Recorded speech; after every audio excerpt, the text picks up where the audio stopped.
Bom dia, quem fala? É Francisco, Napoleão, tudo bem com você? Tudo jóia, e você? Bem, a minha Goiás chefe falou com você, ela tem uma consulta hoje, médica, no horário da reunião. Sim, sim, E eu pedi para minha agente entrar, ela está aí na reunião já, tá? tá ok, tá jóia, Francisco, obrigado aí, viu? Nada, um abraço, tchau, tchau. Eu preciso assistir a reunião ou não? Não, Você não não, precisa. não tem necessidade, não, é a secretária, né, para os góis e para a secretária, né? Verifica aí, mas a minha agente está aí, tá? Eu pedi para ela entrar, tá? Tá ok, tá jóia, obrigado. Bom, pessoal, acho que, né, já tá marcado para as 9 horas, já são 9h09 aqui no meu relógio, né, então acho que a gente pode dar início. Bom, para quem não me conhece, né, acho que algumas pessoas já me conhecem, outras talvez não. Então, meu nome é Marco, o nome inteiro é Marco Alexandre de Aguiar, sou coordenador PEC, né, que é a sigla atual, professor especialista em currículo da diretoria de ensino na área de História, e eu cuido do tema de relações étnico-raciais, que é o tema nosso aqui do nosso trabalho de hoje, né? Essa palavra, né, um pouco difícil, talvez, né? Relações étnico-raciais, o que significa, né? Significa como se dá, né, a relação entre as pessoas brancas, negras, indígenas, né? Amarelas, pardas, né? Como que se dá a relação entre as pessoas na sociedade brasileira, né? Será, né, que essa relação é uma relação tranquila, harmônica, ou ao contrário, né? Há preconceitos, há racismo, há violência na nossa sociedade brasileira, né? Eu responderia que sim, né? Que há racismo, há violência, né? E uma das funções da escola é combater o racismo, né? Trazer mais entendimento para todos nós que trabalhamos na escola, né? Então, o tema aqui do nosso trabalho de hoje vai ser essa questão da cultura afro-brasileira, né? Os negros, né? Todos nós sabemos um pouco da história do Brasil, né? Em 1500, os portugueses chegam no Brasil. O termo descobrimento a gente sabe que está errado, né? Porque os indígenas estavam aqui há milhares de anos, portanto, os indígenas chegaram muito antes dos portugueses. E os portugueses vão trazer os negros, vão escravizar esses negros e vão trazer os negros escravizados aqui para o Brasil. E durante 350 anos, a escravidão acabou, mas o racismo permaneceu, tá? Também houve escravidão dos indígenas também, né? É pouco falado, mas os indígenas também foram escravizados, né? E os indígenas existem hoje, né? Porque há pessoas que pensam que os indígenas não existem mais, que é uma coisa do passado. Está errado, né? Os indígenas existem hoje, né? Estão presentes na sociedade brasileira, né? Então, é esse tema que a gente vai tratar aqui, né? E por que com vocês, né? Então, há uns 4 meses eu recebi uma orientação de São Paulo sobre esse tema, né? E foi pedido que conversasse com vocês, fizesse esses trabalhos com o GOI, né? Com o secretário, secretária da escola, porque vocês recebem os alunos, recebem os pais dos alunos no momento da matrícula, e acredito também que em outros momentos também, né? Então, por isso que vocês estão aqui hoje, por isso que a gente vai conversar com vocês, dialogar com vocês, tá? Eu sempre brinco, que uma aula boa é uma aula que tem interação, né? Você pode pegar o melhor professor do mundo, o palestrante melhor do mundo, ele falar super bem, mas as pessoas não perguntarem, não comentarem, não interagirem, para mim não está com nada, né? Então eu peço para vocês ficarem bem à vontade para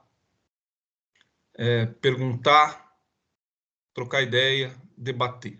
Fiquem bastante à vontade, né?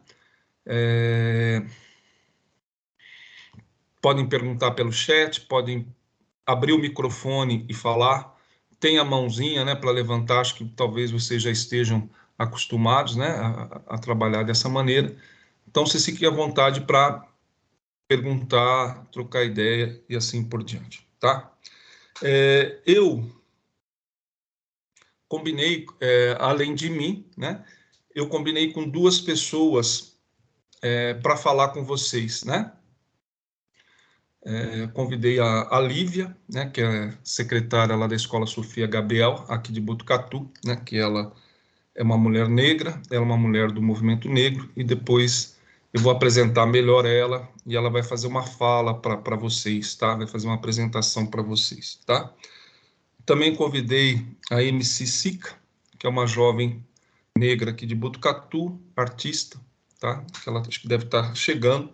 Aí também eu anuncio a hora que ela for falar, tá?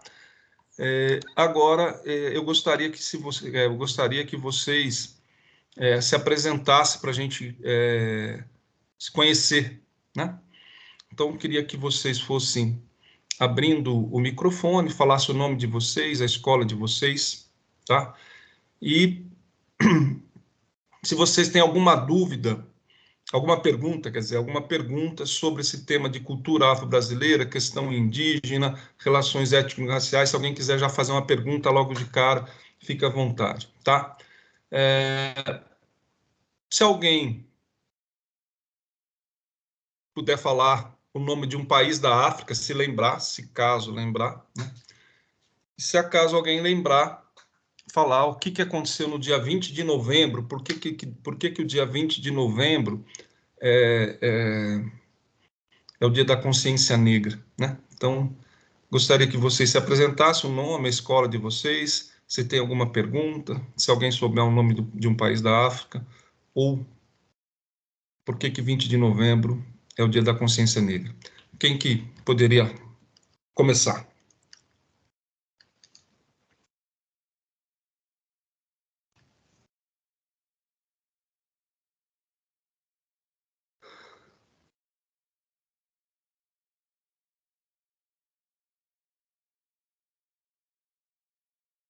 Oi, bom dia, Débora, aqui do Egildo.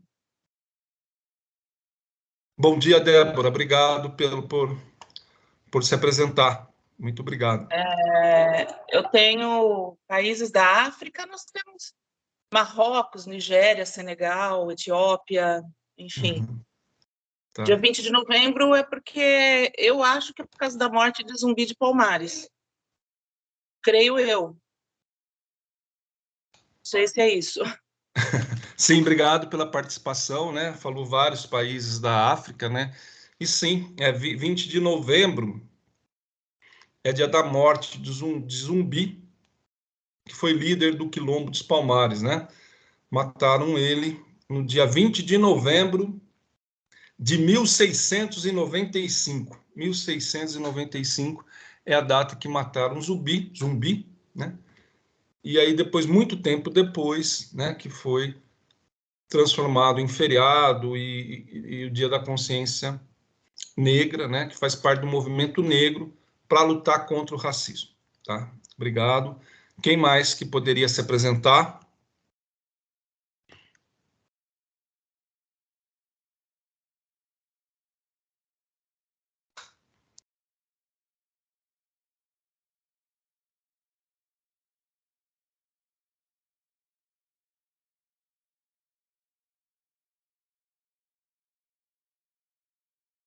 Mais alguém poderia se apresentar, falar o nome, falar a escola que pertence? Eu sou Horaci, da escola Ina Lopes, Itatinga.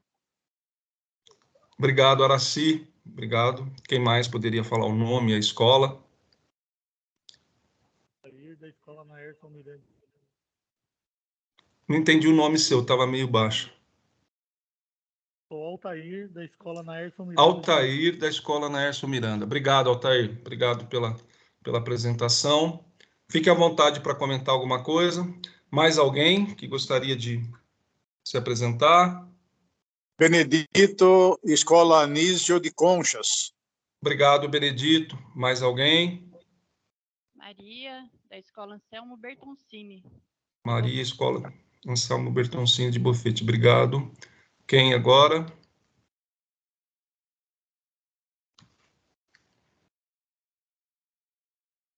Bom dia, Bom dia, é Carla da Escola Pedro Torres.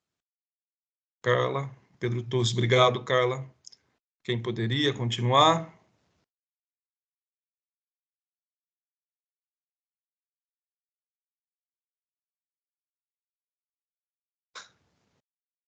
Bom dia. Bom dia. Quem fala?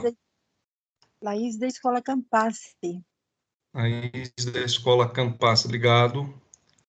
Mais a Laís? Um país da África, Angola. Ah, obrigado, obrigado.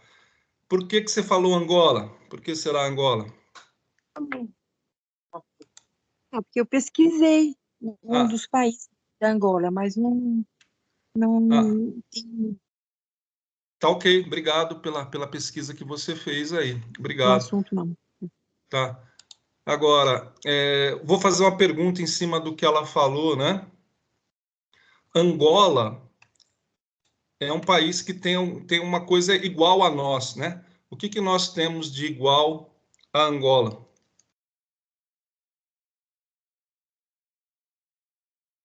Quem poderia responder?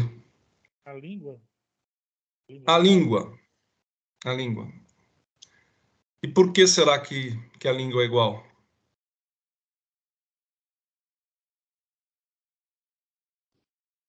Porque foram colonizados pelos portugueses. Exatamente, exatamente, né? Então, o país Angola, assim como o Brasil, eles foram colônias de Portugal, né? Então, se a gente for para Angola, a gente vai falar o português lá. Lógico que tem diferença de sotaque, tem diferença de algumas palavras, mas a língua é a mesma, né? Então, Angola, Moçambique, Guiné-Bissau, são países da África que falam a língua portuguesa porque foram colonizados por Portugal, assim como o Brasil. Tá? Puxei já que ela falou de Angola, eu puxei essa ponte aí, tá bom? Quem mais gostaria de se apresentar, falar o nome, falar a escola?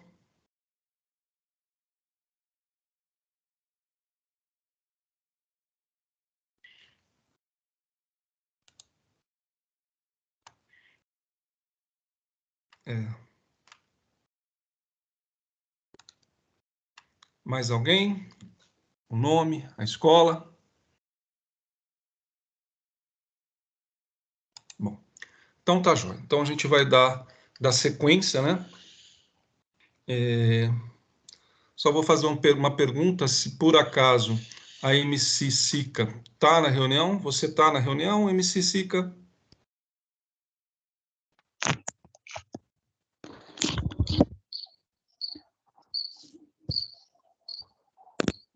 Sim ou não? Acho que não, né? Então tá jóia. Então, pessoal, é o seguinte, né? Eu vou passar a palavra para... Tem alguém que está com o microfone ligado aí? Acho que é só o meu. Vou passar a palavra para a Lívia, tá? E aí eu vou apresentar ela primeiro aqui, de forma um pouco mais formal, tá ok? Então, o nome da Lívia completo é Lívia Maria Nicomedes Conceição. Ela tem 34 anos e é mãe de 2 filhos.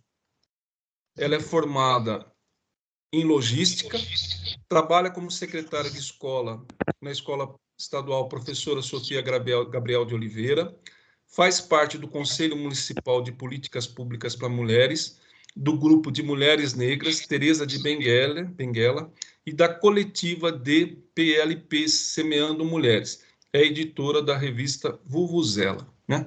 Então, é essa apresentação mais formal da Lívia. Acredito que vocês já devam conhecer a Lívia. Obrigado, Lívia. A palavra é sua, tá ok? Oi, pessoal, bom dia, então. Eu quero agradecer ao Marco por ter me convidado para participar aqui da reunião, para falar um pouquinho, né? E também por fazer essa reunião com a gente, né? Quando ele me convidou, eu perguntei, né, qual que era o objetivo de ter essa reunião, né? Se era só uma ação, só porque estamos no mês de novembro e tem o Dia da Consciência Negra, ou se era uma ação que tem um objetivo, né, além desse período. Porque a gente tem as datas comemorativas, né? Tem essas datas importantes que é justamente para que as pessoas possam refletir sobre esse tema. E nesse mês de novembro temos o mês da consciência negra. Então, só que é um tema que não pode ser tratado só no mês da consciência negra, né? A gente precisa ter esse tema sempre. E por isso que é importante para nós que somos... hoje em dia eu estou no meu cargo de secretária de escola, né? Mas o gerente de organização escolar dentro da escola, que é a pessoa que organiza o funcionamento da secretaria, é importante que a gente tenha esse conhecimento, porque o tema da raça, ele é eterno aqui para nós das escolas, né? Então, eu achei legal, sim, ter essa reunião, a gente poder conversar um pouquinho sobre isso. Então, estamos aqui, né? Bom, o Marco já fez a minha apresentação, né? Rapidinho. Eu acho que a maioria do pessoal aqui já me conhece, a gente conversa muito pelo telefone, né? É muito legal aqui na nossa DE, que nós sempre trocamos informações, sempre conversamos. Então, é muito bom poder estar aqui com vocês hoje também, né? Então, falando um pouco sobre o assunto, de como né, isso da informação da raça dentro das escolas, né?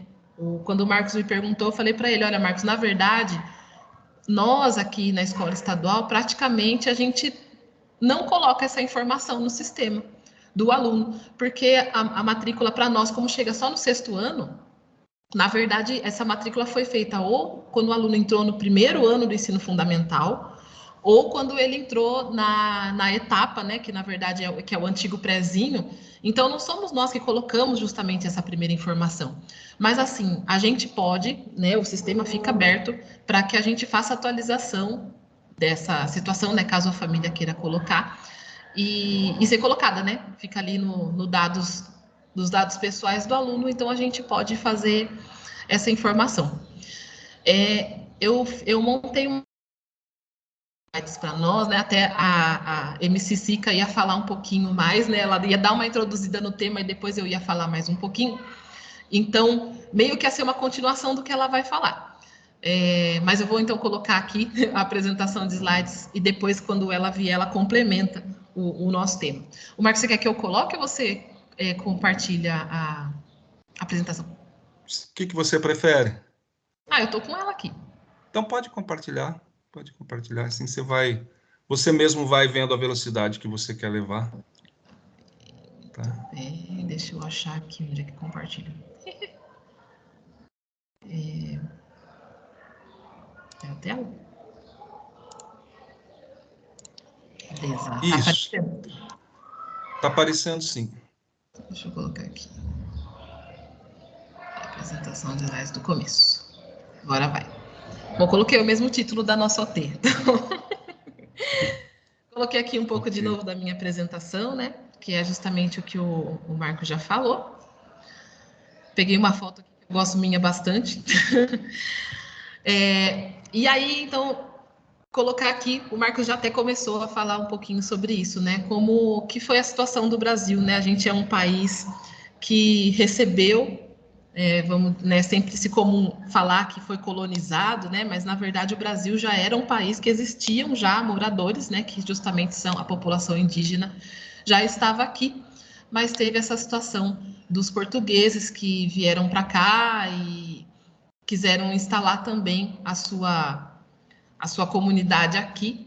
E, na verdade, usurpando o lugar que já era dos indígenas e trazendo também outras pessoas, que foi, né, a população africana para cá, mas trouxeram as pessoas africanas aqui não para também serem, né, infelizmente na época não eram nem considerados cidadãos, eram simplesmente, vamos dizer, como se fosse um animal aqui só para trabalhar, né? O começo do nosso Brasil teve essa situação. Então aqui eu, né, de algumas pesquisas que eu fiz, juntamos esses dados, né? Que o Brasil, colônia, o Império e até na República também por um tempo, trouxe essa postura ativa e permissiva da discriminação e do racismo, né? Primeiro com a situação mesmo do tráfico de escravos, mas, né, como sendo um país, né, também foi regido por algumas leis, e muitas dessas leis justamente não permitiam que a população negra vivesse aqui no país, né, vivesse bem no país, né, como tem esse exemplo desse decreto 1331, que é de 1854, que estabelecia que nas escolas públicas não seriam admitidos escravos. Então, se a pessoa era escrava, já não podia estudar. E os adultos negros precisaria ter professores, quem quisesse dar aula para eles, daí sim eles poderiam ter aula. Mas assim, numa sociedade que excluía as pessoas negras, a gente já pode subentender que pouca gente gostaria de dar aula. Justamente, acabava sendo próprias pessoas negras que conseguiam ter alguma instrução, né? Porque alguns trabalhavam nas casas grandes, trabalhavam dentro de comércios, então esses acabavam tendo a possibilidade de aprender e passar o conhecimento para os seus pares, né? Mas acabava dependendo disso e sempre era muito complicado. E depois, em 1878, né? Você vê que ainda nesse ano, né, em 78, ainda não tinha sido abolida a escravidão. Mas como o mundo todo já estava passando por esse processo de abolir a escravidão em muitos países, né? O Brasil foi o último da América Latina, então algumas leis até estavam sendo feitas para que acabasse a escravidão, né? E essa lei falava que os negros podiam estudar, mas só no período noturno. Então já continuava tendo muitas restrições. E daí já pulando para a nossa Constituição, que é a que a gente, né, estamos aqui sendo regidas por ela, né, em 88, que foi com o objetivo mesmo de que acabasse com essa divisão, né, de que só pode estudar quem nasceu em determinado lugar, ou se você tem determinada cor da pele, você não pode estar aqui, ou se você é descendente de determinada pessoa, você não pode estar aqui. Não, com a Constituição de 88, isso é para acabar, né? Não é para acontecer mais essa situação. Mas a gente sabe que, infelizmente, na prática, isso não tem acontecido. E é por isso que existe a importância de ter esse dia da consciência negra, né? Para que toda a população do Brasil reflita como é que nós estamos tratando nós mesmos brasileiros, né? Porque todos nós agora estamos aqui, nascemos no Brasil, então todos somos brasileiros e a gente tem que se respeitar. Mas será que está tendo esse respeito? Será que a cor ainda está sendo um empecilho? Ou está sendo um privilégio também, né? Então, precisa continuar tendo essa reflexão. E a importância do acesso à educação, né?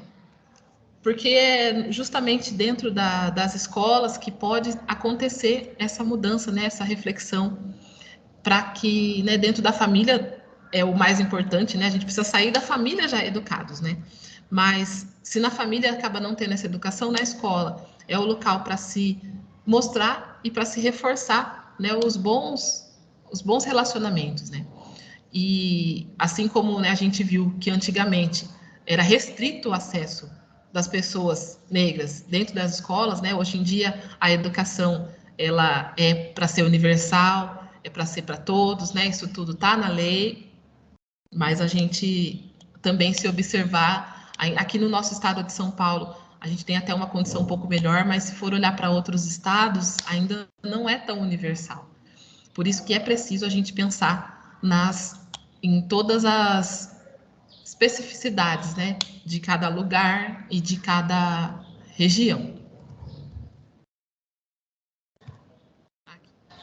E aí, em dado momento, né, aqui foi em 2003, né, então está fazendo 20 anos esse ano, foi criada a Secretaria Especial de Políticas de Promoção da Igualdade Racial, né? Porque justamente todo o governo e a população, né, também viu que precisaria continuar tendo essas discussões, porque só a existência da Constituição falando que todos são iguais perante a lei, na prática ainda não estava funcionando, né? Então, para isso, foi criada essa secretaria, para que a situação das pessoas negras no país pudesse ser realmente equivalente, né? Que possa ter igualdade mesmo em todos os lugares.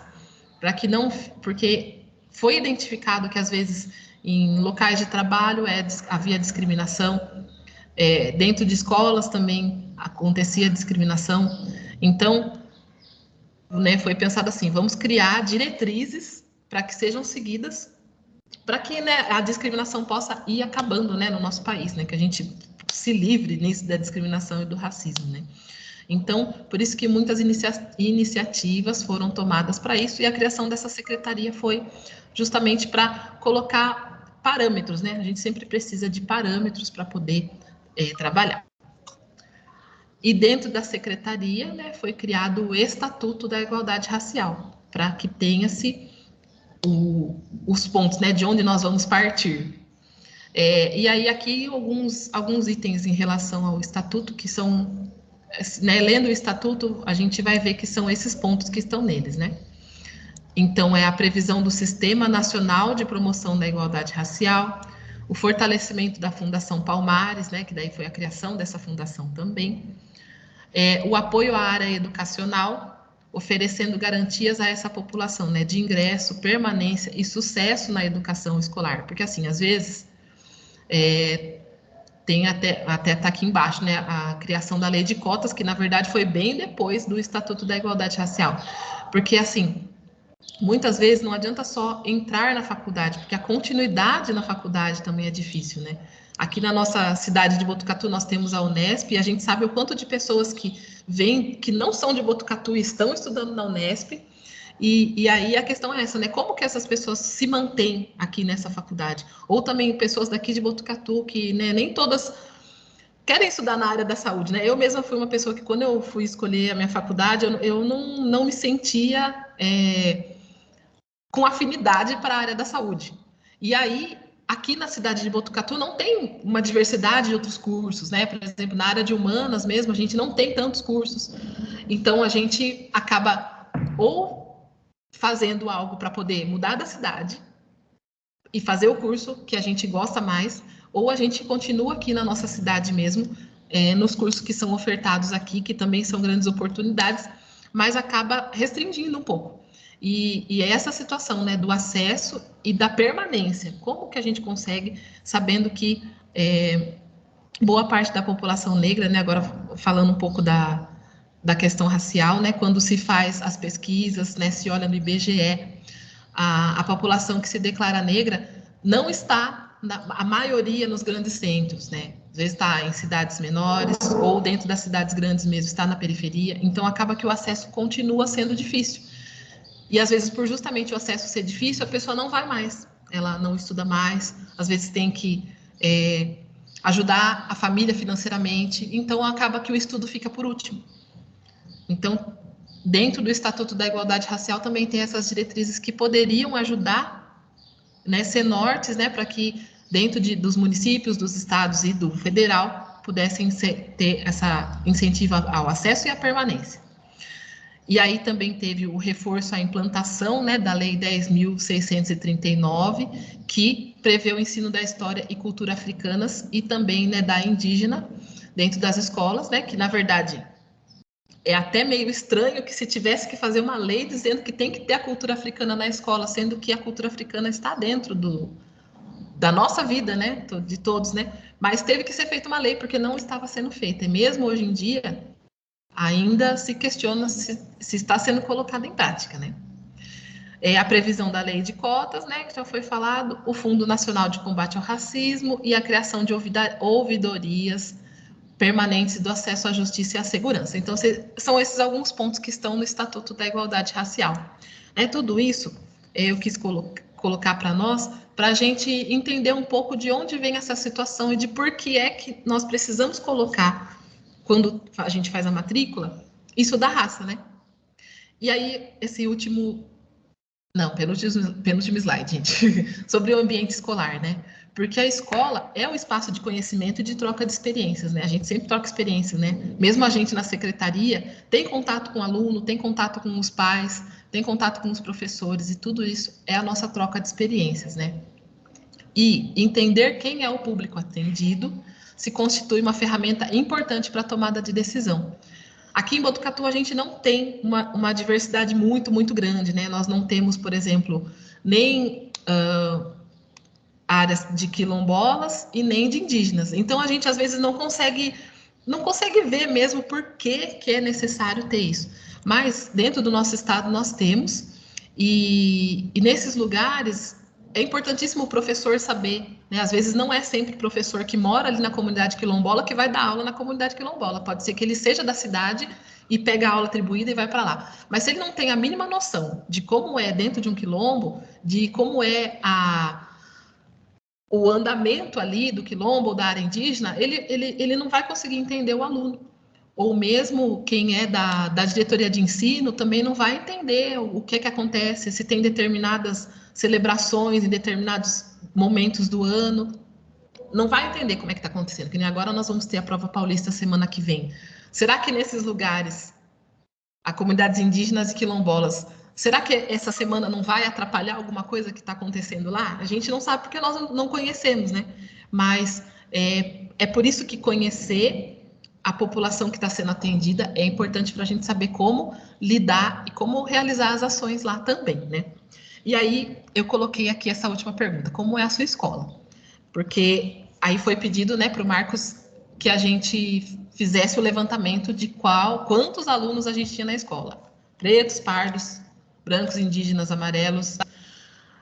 E assim, eu entrei na sede e eu mesma procurei todos os menus lá para ver se em algum lugar saía um relatório.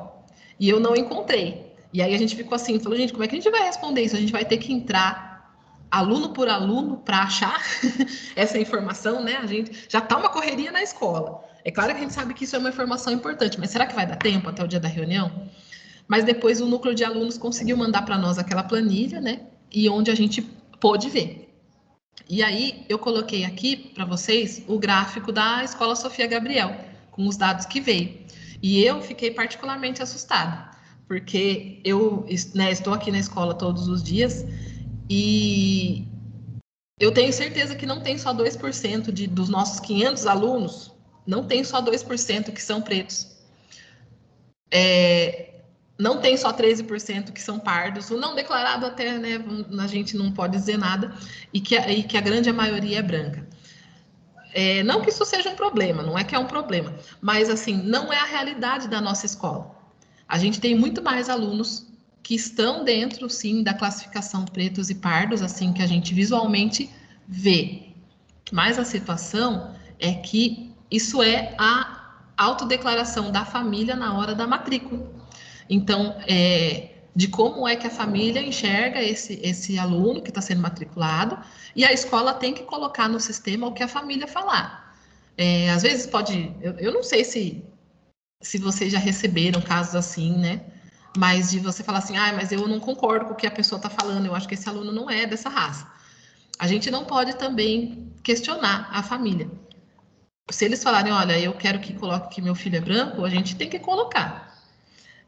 Porque, na verdade, essa situação justamente é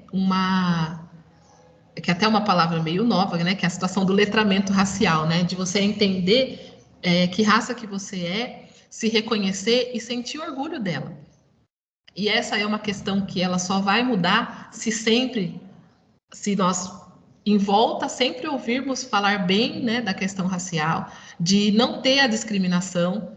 Então, assim, quando isso acontecer, realmente as pessoas vão se sentir mais, vamos dizer assim, firmes, né, para se autodeclarar preto ou pardo, ou branco ou indígena, porque a gente tem toda essa diversidade, sim, no nosso país, no nosso estado e na nossa cidade. Então, a gente, dentro da escola, precisa criar um ambiente tranquilo para que as pessoas possam falar, né? Então, assim, quando for fazer essa pergunta na hora da matrícula, perguntar sem medo mesmo, sem também colocar, tipo, uma obrigação, se vê que a pessoa fica meio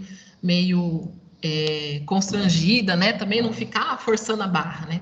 Mas também a gente não ter vergonha de perguntar. Falar, olha, essa aqui é uma pergunta importante para a gente colocar no cadastro, porque é com isso que o próprio governo pode criar ações importantes também para os próprios alunos. Então, que a gente não se sinta constrangido de fazer essa pergunta e colocar o que a pessoa respondeu mesmo, né? Porque isso da autodeclaração e da consciência, ela vai acontecer, né? Com todas essas ações que já estão acontecendo, para que se melhore, né? Nas escolas, muitas escolas estão fazendo Semana da Consciência Negra, em outros momentos também fazem. Então, é esse tipo de ação que nós temos que valorizar também e ampliar. Então, foi isso que eu tinha preparado para falar aqui com vocês, e agora também, né, vou participar da reunião, as perguntas, as respostas, e é isso, espero poder ter contribuído um pouco. E, né, bom, todo mundo sabe, estou aqui na Escola Sofia, às vezes se quiser conversar, perguntar alguma coisa, é só ligar aqui para mim, tá bom? Obrigada mesmo, Marco, desse espaço, e que a gente possa ter reuniões sobre isso mais vezes mesmo durante o ano, quando tiver dúvidas também, a gente poder ter mais momentos de encontro. Ok. Obrigado, Lívia, pelas suas palavras, foram muito bonitas, gostei bastante, né? E acho que agora a gente poderia abrir também, né, para as pessoas que quiserem fazer perguntas para você, né? Eu mesmo tenho pergunta, né? Eu acho que eu vou deixar, e essa questão de levantar os dados da escola, né? Eu vou comentar daqui a pouco, né? Tem alguém que gostaria de fazer alguma pergunta para a Lívia? Alguma questão, alguma pergunta? De tudo que ela falou, de tudo que ela abordou? Alguém gostaria de perguntar alguma coisa?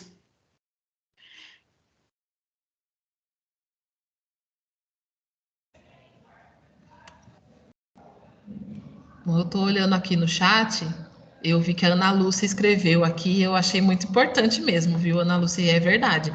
É que a permanência também em faculdades particulares é difícil, mesmo quando se tem condições, o preconceito e atitudes racistas acabam levando à desistência. E é mesmo, porque eu estudei na FATEC, né, foi uma faculdade pública, mas conversando com amigos mesmo que fizeram faculdades particulares ou que saíram de Botucatu para fazer outras faculdades, existe mesmo essa situação. Às vezes a pessoa julga a lei das cotas como sendo uma lei que está aí só para favorecer vagabundo. Tem gente que às vezes fala isso, infelizmente, e que daí, se você é uma pessoa, né, de pele mais escura e entra na faculdade, já te julgam como, você é cotista e você está aqui de favor. Não convidam para participar de grupos de estudos, quando existem oportunidades em intercâmbio, oportunidades em grupos de pesquisa, não convidam esse aluno, mesmo sabendo da capacidade, ou, aliás, nem dando espaço para que ele mostre a capacidade, e já julgam que a pessoa está ali e que ela não tem direito de estar ali, né? Como se a faculdade particular não é para você. E realmente isso acaba desanimando, porque estar dentro da faculdade já é tão difícil, né? Tantas matérias que você tem que estudar, às vezes comprar material que não é fácil, e aí você chega na sala de aula e ser discriminado pelos seus colegas, né? Um ambiente de estudo que você não se sente bem, tem muita gente que desiste, acaba deixando o seu sonho de terminar uma graduação por conta de não conseguir ficar no ambiente que não se sente bem-vindo, né? E é muito grave isso, né? E justamente tem muitas escolas, muitas faculdades acabam tendo núcleos né, que juntam alunos que são que se consideram negros ou de qualquer outro tipo de grupo, justamente para isso, para que tenha um fortalecimento, para que quando você vê outros alunos que são iguais a você ali, estão passando pelas mesmas dificuldades, você se sentir fortalecido e não sair, porque a gente precisa que os alunos continuem, né? Que não desistam. Aqui a gente vê, né, na escola, no ensino médio, como tem a evasão, o aluno para de estudar ou para no começo do ano, depois volta, e a gente tem que acolher esse aluno, né? O ensino básico é obrigatório que a gente acolha ele. Mas a faculdade não, se um aluno sai, a faculdade não vai atrás dele. Então, às vezes, nem sabe por que é que o aluno saiu. E esses grupos é muito importante ter mesmo, para que não tenha essa evasão também nas faculdades, né? Sim, temos mais perguntas aqui no chat, né? Quantos docentes negros temos na rede estadual, né? Eu, particularmente, eu não tenho esse dado, esse número específico, né? Pensei lá na diretoria, a presença de negros lá é bem pequena, né? Eu coloquei aqui no meu celular, aqui no Google, né? Falou em 2,5%. Né? Mas aqui eu puxei muito rápido, não sei se está falando das escolas estaduais ou do Brasil como um todo, eu não tenho esse dado para poder falar, não sei se a Lívia tem, né? E a outra pergunta, Lívia, né, que a lei das cotas foi implantada e não foi explicada. Quando conversamos sobre, cada um vê de uma maneira, né? Não sei se você quer comentar, você já comentou alguma coisa aí na sua fala, se você quiser complementar, depois também eu posso dar a minha opinião e outras pessoas também podem dar a opinião a respeito. Você quer falar, Lívia? A lei das cotas, realmente, quando ela foi implantada mesmo, eu vou dizer assim, na verdade, em 2014, né, que foi implantada essa lei, eu mesma não estudei muito a fundo sobre ela. Na época, eu como Lívia, assim, né, que né, na época não participava mesmo do movimento, de nenhum movimento negro, né, eu, na verdade, é bem atual que eu tenho participado do grupo das Terezas de Benguela e depois, né, que em 2020 eu fui candidata a vereadora também, e nesse ano eu conheci muitos outros grupos, porque a gente, como candidata, né, e sendo negra, em outras cidades, essa movimentação de apoiar candidatos negros e ajudar para que essas candidaturas realmente vão para frente é muito forte. E nesse período eu conheci muitas outras pessoas de outras cidades até. Então, foi recente e eu praticamente comecei a estudar sobre essa situação da lei das cotas realmente nesse ano 2020.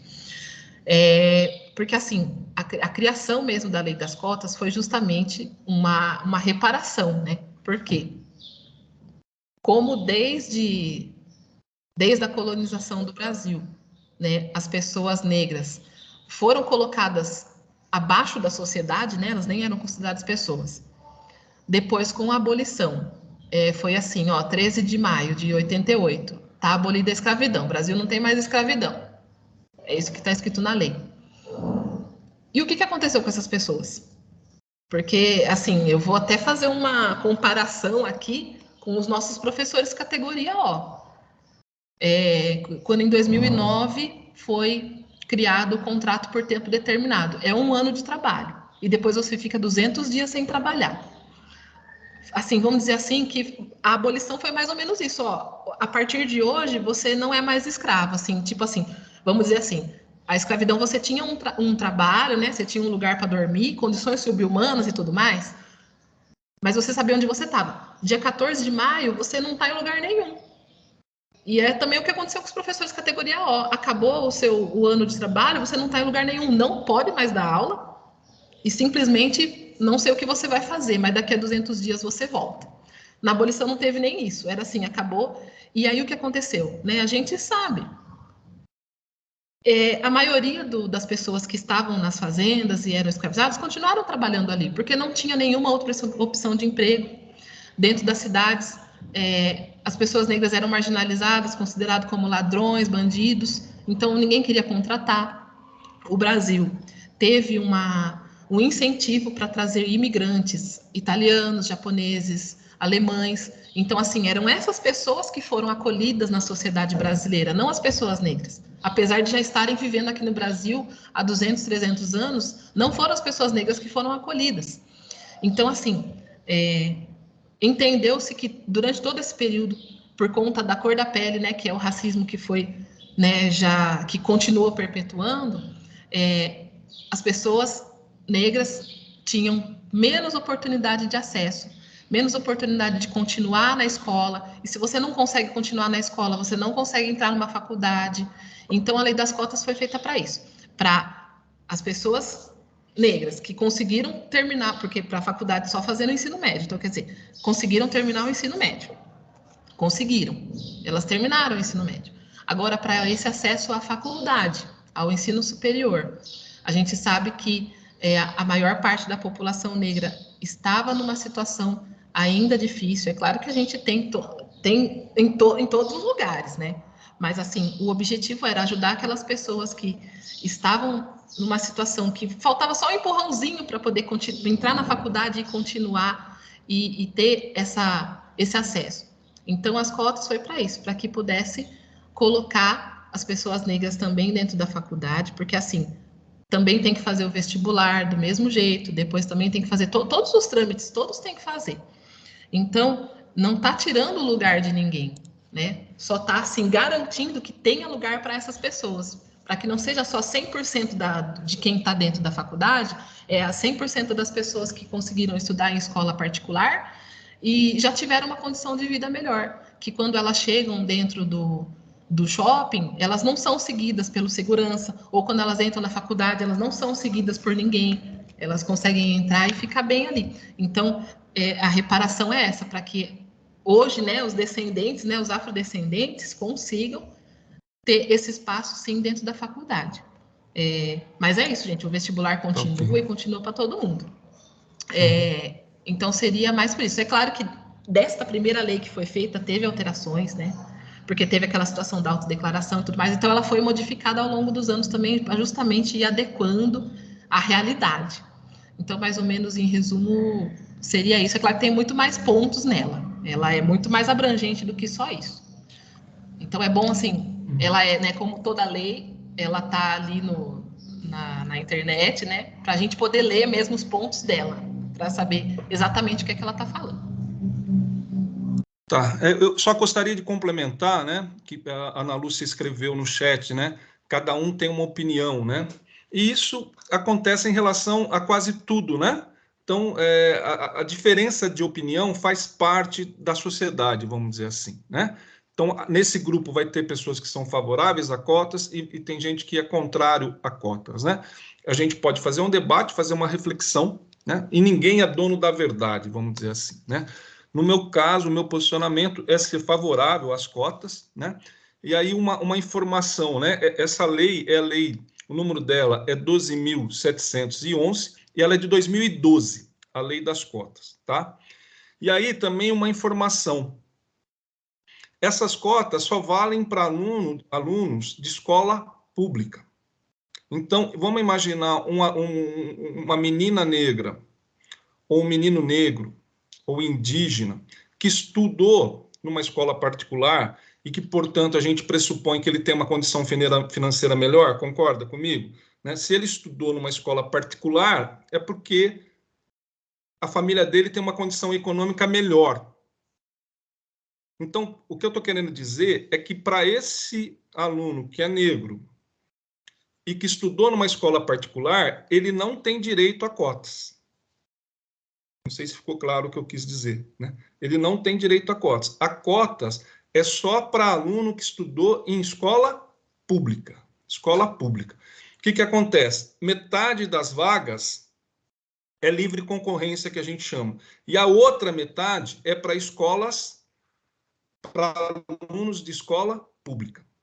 Dessa metade, uma parte é para todos os alunos da escola pública. E uma outra parte é para negros, para indígenas, né? E também, me parece, também tem para deficientes também, né? Então, é só essa informação, né? E outra coisa que eu gostaria de colocar é que a lei das cotas não é só no Brasil, é uma coisa que existe nos Estados Unidos, em outros lugares do mundo também existe essa lei das cotas, né? Que é a ideia, como a Lívia já falou, da reparação, né? Que é a ideia de que durante 350 anos os negros foram escravizados, acabou a abolição, quer dizer, acabou a abolição não, acabou a escravidão, e os negros ficaram sem emprego, ficaram na pior, vamos dizer assim, né? E a gente sabe que hoje a maioria dos negros ganham menos, estudam menos, né? Então, a ideia das cotas é tentar diminuir essa desigualdade e melhorar para esses setores da sociedade. Outra coisa importante de se falar, né? Já faz desde 2012 que existem essas cotas, né?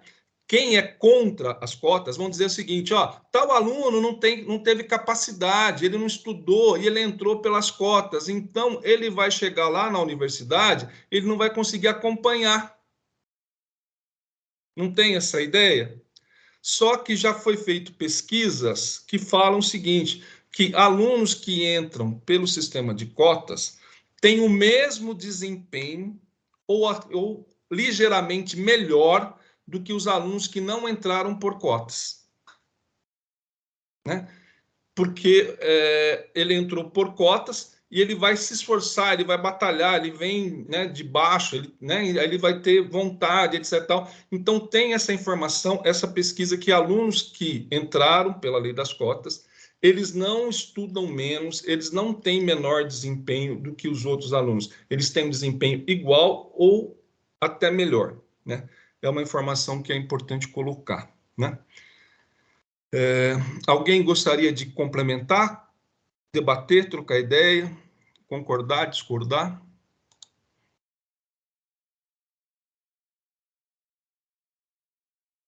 Aí alguém escreveu aqui no chat, né? Na SEDUC faltam campanhas de combate ao racismo. Vemos situações que alunos sofrem e ficamos de mãos atadas, pois a família tem receio em buscar a preservação da imagem do aluno, né? Bom, a SEDUC, né, chamou a gente para essa reunião, então está fazendo alguma coisa, concordo que deveria ser feito mais, né? Já teve formações de professores relacionado a esse tema, né? Eu organizo a mostra de curta-metragem, esse ano foi a 10ª edição, né? E a gente trabalhou um conto da Conceição Evaristo. Conceição Evaristo é uma mulher negra, escritora, que escreveu contos mostrando a questão do racismo.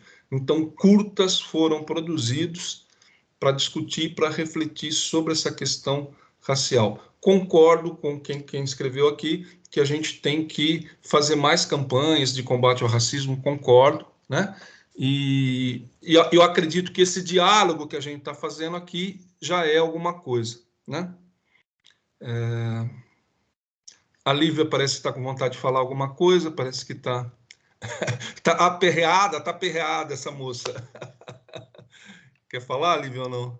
Não, estava só concordando, sim, com essa frase, né, que foi falada aqui pelo IECA, porque realmente a gente não tem muitas ações, a escola fica com medo, a família fica com medo, porque assim, o que acontece que nem na terça-feira, não, foi na quarta-feira, eu e uma amiga fomos lá na escola Walter Carrer, a gente foi muito bem recebida, a gente foi falar um pouquinho sobre esse assunto também, e a gente comentou, né, que quando nós duas, que foi eu e uma outra amiga minha, que nós quando éramos crianças, infelizmente na escola foi o lugar onde sofremos racismo, e às vezes não tivemos apoio de professor, de direção, porque ninguém sabia muito bem como lidar com isso, na verdade, né?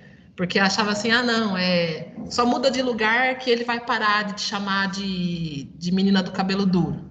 Mas não é assim, só mudar de lugar, mudar o aluno de lugar, não vai parar essa situação, né? Tanto que, também com base em todo esse histórico e verificando que essa situação do racismo não é só questão de opinião, mas sim também tem sido uma questão de vida ou morte, porque a gente tem acompanhado, né, em todas as notícias, quantas vezes pessoas foram assassinadas ou foram presas injustamente, porque simplesmente, né, o agente que estava ali, né, o policial, olhou e falou, não, eu acho que esse aí tem cara de bandido, então eu vou prender. Geralmente pessoas negras. Então, assim, o racismo, ele mata. E identificando isso, foi colocado o racismo como um crime. Então, justamente, essa situação ela é muito grave, e é por isso que também foi colocada como crime. Só que, às vezes, quando acontece isso na escola, ou nem a família não tem, assim, de falar, eu vou realmente fazer um boletim de ocorrência em relação a isso, fica com medo, fica preocupada, porque quando chega lá na hora da delegacia, eles vão colocar os dois frente a frente. E aí, geralmente, a gente quer fugir dessa situação, né? De ter que ser confrontado de novo. Porque aquilo, você tem que contar de novo. O que aconteceu? O que falaram para você? Onde que foi isso? Mas você não provocou ele? Toda uma série de perguntas que deixam as pessoas que passaram por essa situação, assim, constrangidas. Então, às vezes, optam por não fazer o boletim de ocorrência para não ter que, de novo, ter que passar por toda essa situação. Então, acaba que a gente não sabe que atitude tomar, né? E, às vezes, são situações dentro da escola, né? Agora, voltando na escola.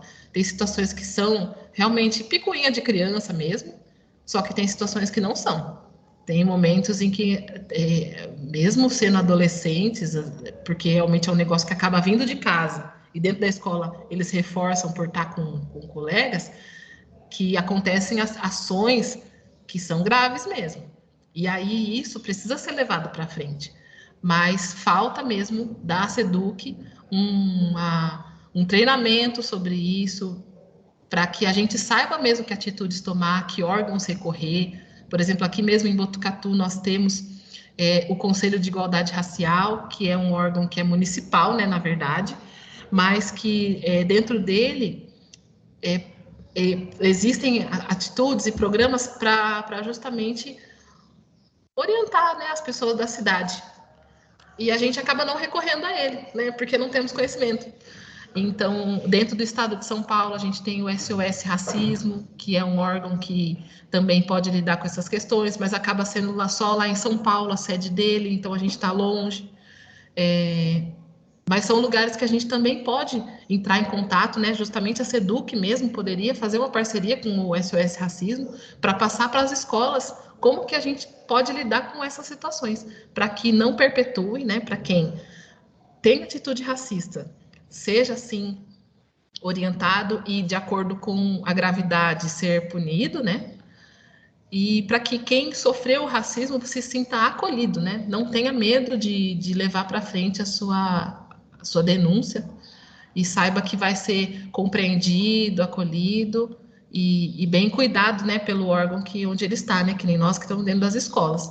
Porque realmente isso pode acontecer com alunos, mas também pode acontecer com professores, com funcionários, e a gente tem que saber como lidar com isso. Sim, e aí daqui a pouco eu vou falar sobre a Conceição Evaristo, que acho que é o Marquinho do IECA que pediu, né? Mas antes eu queria, reforçando o que a Lívia comentou, né? E eu já tinha preparado para falar isso, né? A primeira coisa é que a gente não pode negar o racismo, né?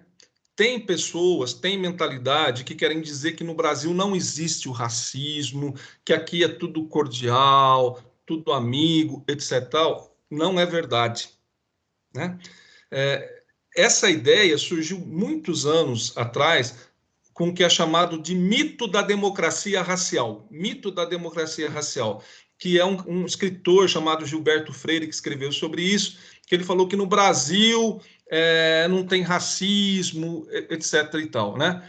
Mas não é verdade. O racismo está aí, né? Se a gente pensar, por exemplo, né, nesses casos de jogadores de futebol famosos, né, que aparecem na mídia mostrando que existe o racismo, né?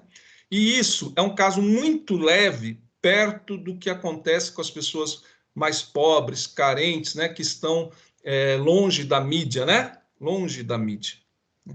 Então, a questão dos policiais, né, a gente vê que, né, os policiais também, eles também são vítimas, eles podem sofrer, mas também, ao mesmo tempo, existe uma cultura de violência, né? E essa cultura de violência sempre vai, né, para que eles são considerados suspeitos, né? E, em geral, os negros, infelizmente, são considerados suspeitos e sofrem, e muita gente inocente sofre muito com racismo, né? Acho que é o Marquinho que pediu para falar sobre... É uma escritora chamada Conceição Evaristo. Há 1 ano e meio atrás, aproximadamente, as escolas receberam livros da trilha antirracista.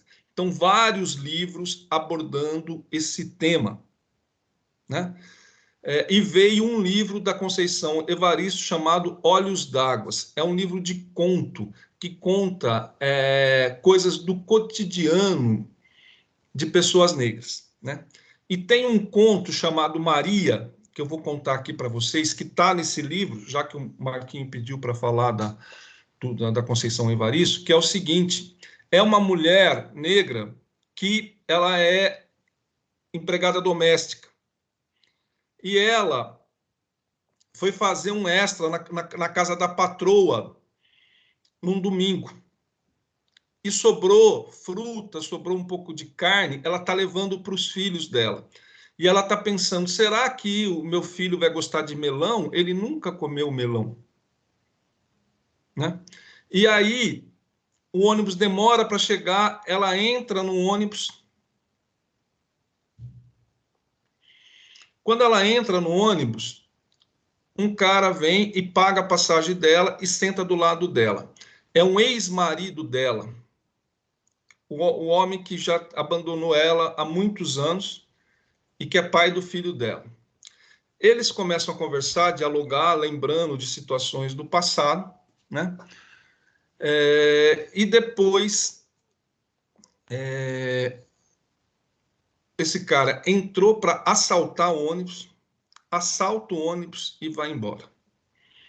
Aí algumas pessoas falaram, olha,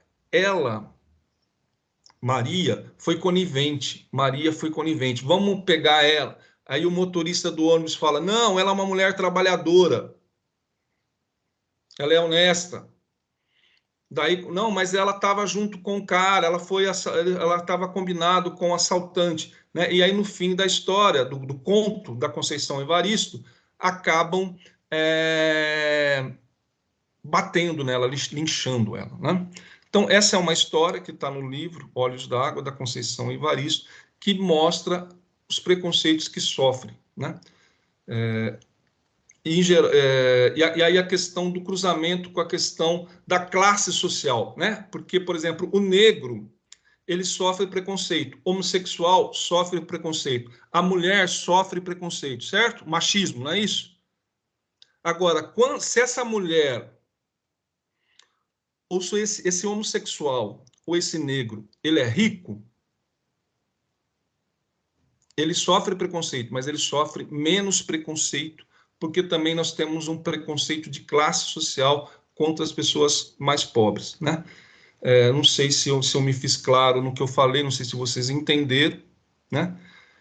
Inclusive, a escola CEJA, né, de jovens e adultos, fez um curta na mostra de curta-metragem sobre o tema em cima desse conto, né? Alguém mais gostaria de perguntar, comentar alguma coisa sobre o que foi falado?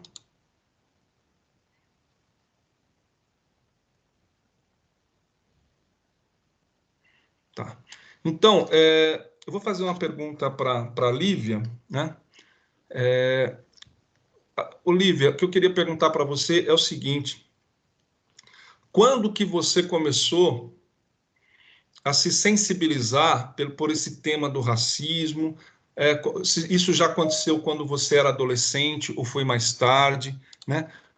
Como que foi essa coisa de você se interessar por esse tema e se tornar, vamos dizer assim, uma militante dessa causa de combate ao racismo? Eu vou fazer 2 perguntas numa só, né? Essa é a primeira pergunta, Lívia, e depois, se você puder falar sobre quilombolas, né? Que daí também eu quero também falar um pouquinho sobre essa questão dos quilombolas. Quem são os quilombolas? Quem foram os quilombolas? Então, são essas 2 perguntas que eu queria fazer para você, Lívia. Bom, isso de estar mais ativa, né, nas questões das causas raciais, justamente assim, conscientemente mesmo, eu posso dizer que foi a partir de 2019, 2020, que foi quando eu conheci o grupo das Teresas de Benguela, aqui da cidade, né? Que são um grupo de mulheres que elas começaram a se reunir em 2018, porque elas tinham o objetivo de falar com outras mulheres, né, também negras, sobre todas as situações, né, de racismo, mas não só de racismo também, mas mesmo de fortalecimento como grupo, de poder ter liberdade para conversar entre mulheres e entre mulheres negras, né?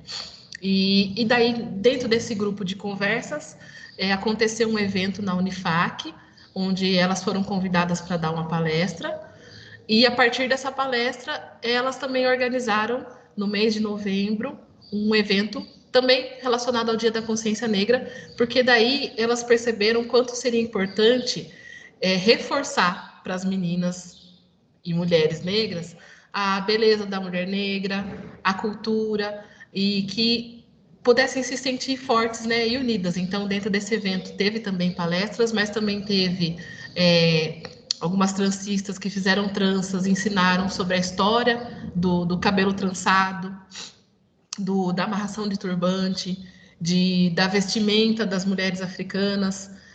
Também foi falado sobre a música, sobre a dança. Então, foi um evento super legal, que no fim, como junto à prefeitura de Botucatu é muito mais fácil realizar essas ações e de ter espaços também, né? Então, foi feito com as escolas municipais. E aí, a partir desse evento, o grupo começou a aumentar e se fortalecer mais, e sempre ter esse contato para conversas e para outros eventos, né?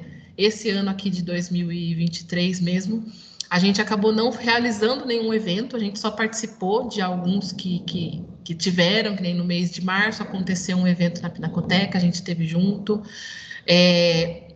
Esse ano também aconteceram algumas feiras de um grupo que chama Coopera Preta, que tem acontecido na Praça do Bosque, uma vez por mês. Então, a gente também tem participado dessa feira, com palestras ou também com algumas meninas que têm barracas, né? E daí elas vendem seus produtos. E semana passada, né, começou o primeiro festival de afrofuturismo aqui em Botucatu, que está sendo organizado por um grupo que chama Razões para Sonhar.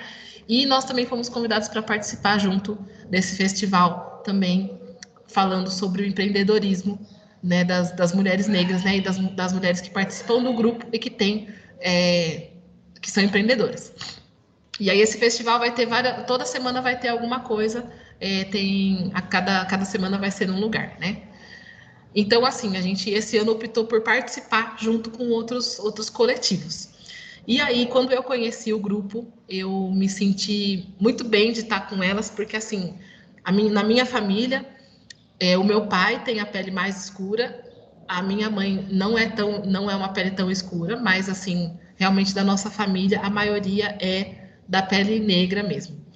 Então, eles sempre falaram para nós, né, para mim e para as minhas outras duas irmãs, né, que nós somos em 3, que podia ser que fora de casa a gente não fosse bem tratada por conta da nossa cor. Eles sempre falaram isso para nós. Então, nós sempre soubemos, né, que nós somos meninas negras.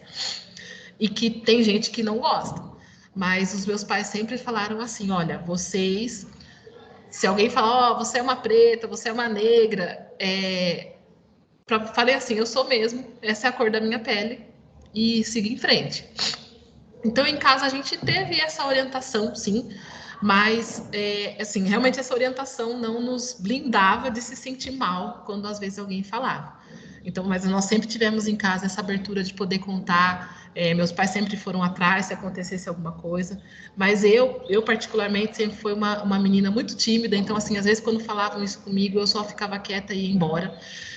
Então, eu acabei, assim, guardando, né, para mim, essa situação. Então, quando eu fui criança, adolescente, eu nunca fui atrás de outros grupos, né, na verdade também não tinha, né, nos espaços em que eu estava não tinha. E aí, agora, né, já adulta, encontrando esse grupo, eu senti justamente essa confiança de poder estar com outras mulheres, de falar sobre isso, né, quando eu não me senti bem, ou hoje em dia mesmo, quando acontece alguma situação, é um grupo que a gente tem confiança de falar e de, às vezes, realmente ir atrás de denúncia, ou de ir em grupo lá e falar com a pessoa com o que aconteceu. E aí, a partir realmente da campanha, eu comecei mesmo a procurar outros grupos e mais informações sobre o ativismo na questão racial, né? Então, foi a partir daí, vamos dizer assim, 2019 e 2020, que comecei com consciência de estar junto com esses grupos e de estudar mais sobre esse tema mesmo, né? De como que nós precisamos nos fortalecer, de como que a gente pode combater racismo. Então, foi a partir daí. E daí, né, dali em diante, tô nessa participação, né? Tô com um grupo delas. Eu também sou do movimento das promotoras legais populares, né? Hoje eu estou junto com o grupo Semeando Mulheres, e ali no nosso grupo a gente também busca, sempre que a gente vai fazer alguma atividade em comunidades ou em escolas, de reforçar de que, né, as mulheres negras, de todas as raças, né, todas, que a gente tem valor, tem importância, de buscar apoio, de buscar ajuda quando precisar. Então, a gente também sempre coloca nas nossas palestras isso, né?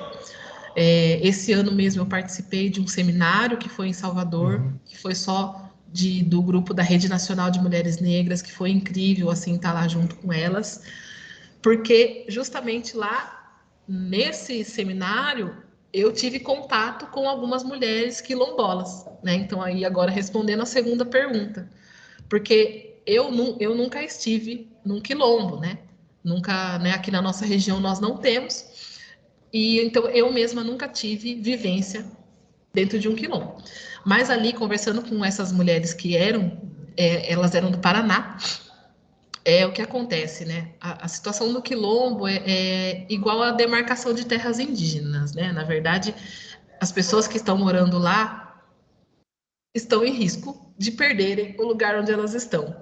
Porque para o governo é praticamente como eles estão ali só ocupando esse espaço, mas não é o espaço deles, porque não tem escritura, não tem nenhum documento formal. E aí o que acontece? Justamente esse grupo de mulheres até estava lá comemorando que justamente naquele mês elas tinham conseguido o documento de formalização do quilombo. Então, esses lugares, né, que daí o quilombo vai ser o quê, né? Comunidades que já desde muitos anos atrás vivem utilizando ainda a cultura como era antigamente, né?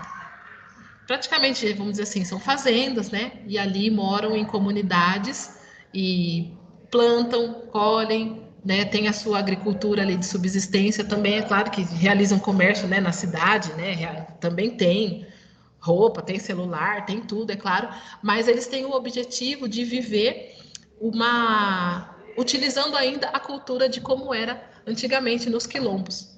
Então, a agricultura crioula, né, das sementes crioulas, né, que são as sementes que são ali da própria região, né, não de ficar sempre importando sementes, mas utilizar o que é dali mesmo, dali da sua própria terra, da sua própria região, e continuar com a cultura em continuidade. E aí foi essa situação, né, que elas trouxeram para nós, né, de como é difícil e demorado o processo de fazer com que o quilombo seja regularizado e de que a partir dessa regularização não tenha risco de que venha o governo ou alguma empreiteira simplesmente falar, a gente quer usar esse espaço para construir outra coisa e simplesmente tirar vocês daqui. Então, hoje em dia existe sim isso de que seja regularizada essa região do quilombo para que seja protegido e essas pessoas possam continuar vivendo ali e continuar no seu modo de vida ali dentro do quilombo. Então, aqui é muito importante que a gente, quando escuta, né, falar dessa situação dos quilombos, saiba que são lugares importantes, lugares de continuidade de uma história, né, de uma cultura. Sim, obrigado pela resposta, Lívia, né? Lembrando que os quilombos, durante o período que houve a escravidão, né, os negros fugiam da escravidão, iam viver num lugar longe dos brancos, né? E esses lugares eram chamados de quilombos, né? teve muitos quilombos, teve um quilombo do Ambrósio, por exemplo, né?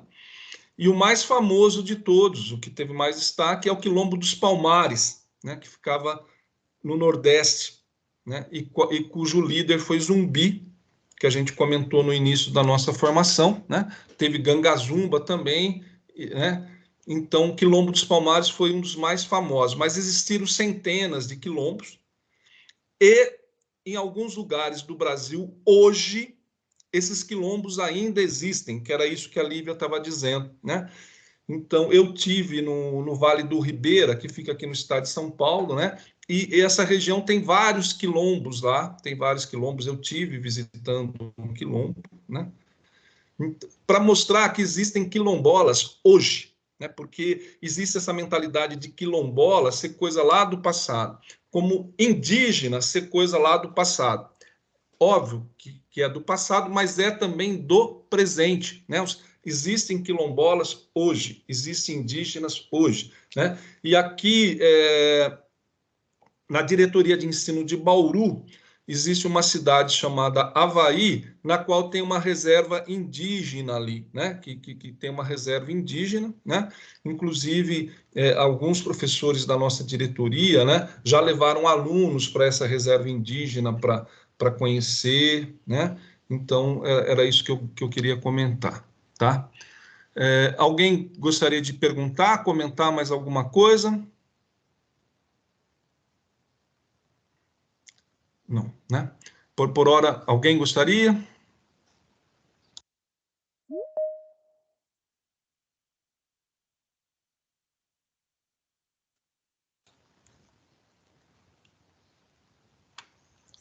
Algumas pessoas escreveram aqui no chat, né? Bom dia, aqui é a Adriana Góes, estamos acompanhando com a Tamires no Chaves, em São Manuel. Obrigado aí pela participação de vocês, né? E alguém escreveu, acho que foi ela, né? Tamires. Tem a Rota da Liberdade em São Paulo. Eles têm todas as informações, acervo dos quilombos. Quem tiver interesse, entra nesse site. Obrigado aí pela informação, né?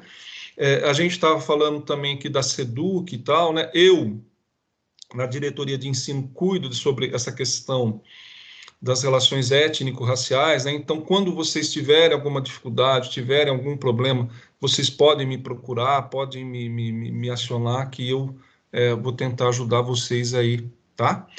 É uma questão, tá? E outra questão que eu queria falar com vocês é o seguinte: quando eu estava preparando essa reunião, né, eu recebi de São Paulo um arquivo que tinha os dados de todas as escolas. Então, vamos supor, escola Luiz Campassi de Laranjal, chutei uma escola qualquer, né? Então, lá vinha lá tantos alunos brancos, tantos alunos pretos, tantos pardos, tantos amarelos. E isso para todas as escolas, né? Aí, a Renata, que é funcionária da diretoria, mandou esse arquivo para todas as escolas, vocês devem ter recebido, né? E aí, o que aconteceu? Eu e outro colega lá da diretoria, o Márcio, a gente começou a examinar e a gente começou a observar isso, né? Que havia pouca presença de poucos alunos pretos, poucos alunos pardos, né? E a gente estranhou isso, né? Então, a gente pediu mandamos um e-mail pedindo para as escolas fazerem um novo levantamento, né? E algumas escolas, uma boa parte delas, mandaram o levantamento que veio de São Paulo, né? Copiaram, colaram e mandaram, né? E aí, só para dizer que a intenção nossa, ao pedir para que fizesse um novo levantamento, que algumas escolas fizeram e outras não, e aí cada escola pode se organizar, e quem não fez, se for possível, né, e quiser fazer, seria interessante. Para quê? Para saber qual que é o perfil da escola, né? Eu sei que a escola Dom Lúcio, para citar um exemplo que eu acompanho mais de perto, eles fizeram um novo levantamento, né? E como que eles fizeram? Eles entraram nas classes com um papelzinho, né? Entregou um papelzinho para cada aluno e cada marcava lá, né? eu me considero branco, eu me considero preto, eu me considero parda, eu me considero amarelo, e cada aluno preencheu com um papelzinho e colocou numa urna, e aí eles fizeram a contagem geral, né? E aí eu fui comparar com os dados que já tinham anteriormente, né? E a gente viu que houve uma mudança, né? Então, por exemplo, nos dados de São Paulo, alunos pretos do ensino fundamental tinha 2. Aí no levantamento que eles fizeram, teve 28. Né? Do ensino médio, tinha 1. Aí no novo levantamento, tinha 19. Né? Então, eles fizeram esse esquema, não sei se ficou claro, deu para entender o que eu falei aqui, sim ou não? Né? Então, é a ideia de que cada escola, como a Lívia fez, ou outras escolas, tem escolas que já fez, tudo bem. Né? Agora, a escola que não fez, se for possível, e quiser fazer, seria bacana, e daí se você fizer, encaminha para mim, né? Para a gente ter esse levantamento, vamos dizer assim, mais real do que acontece em nossas escolas.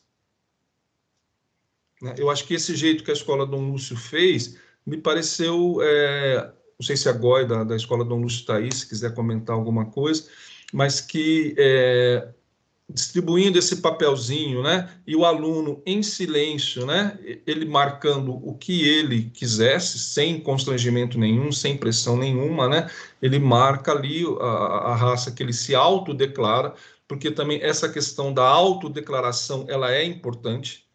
Então, nós temos que respeitar a autodeclaração. Se ele falar que ele é branco, branco. Se ele falar que é preto, se ele falar que é pardo, se ele falar que é amarelo, a cor que ele colocar, a gente tem que respeitar. Né? Então, é isso. Alguma questão, algum comentário sobre o que a gente está falando? Alguma pergunta?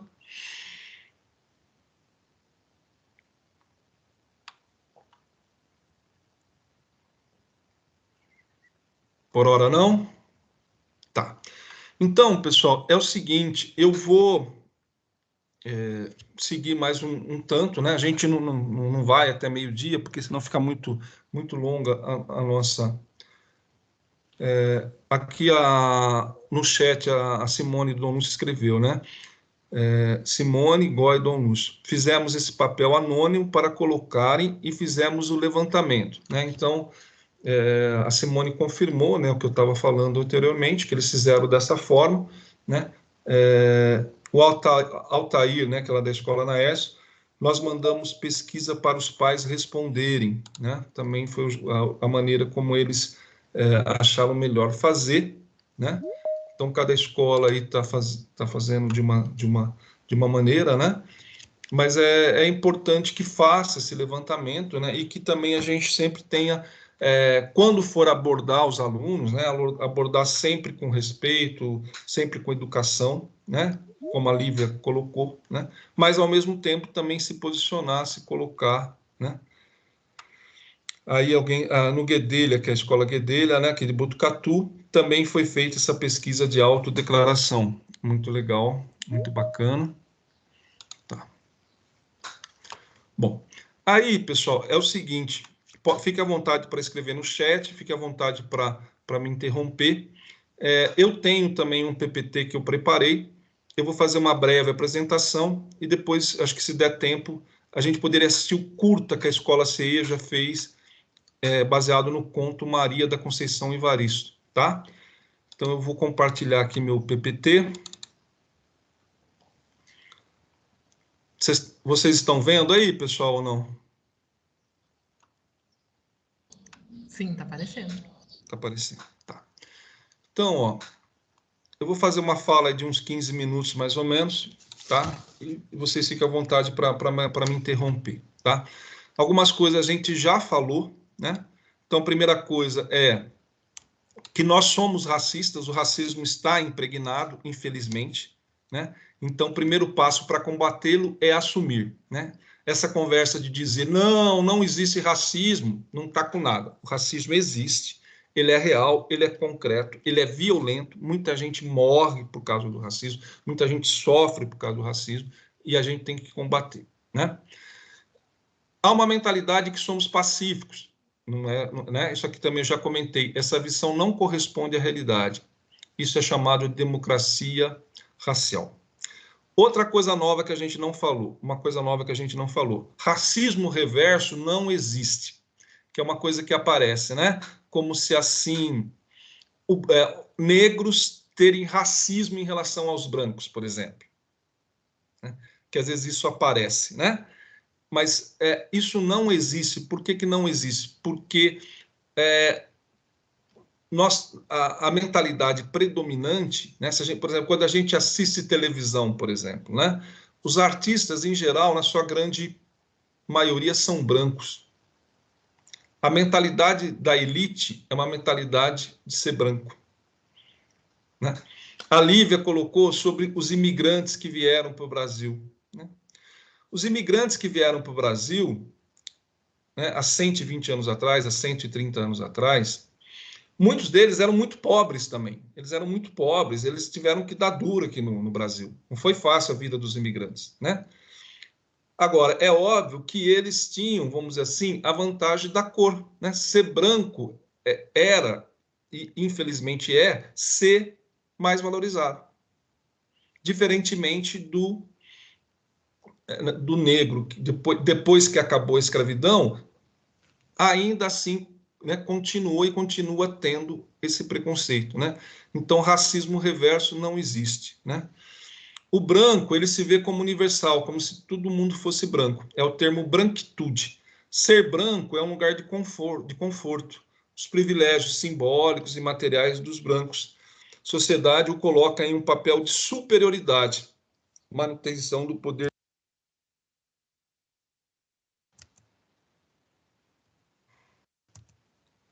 Está indo para frente.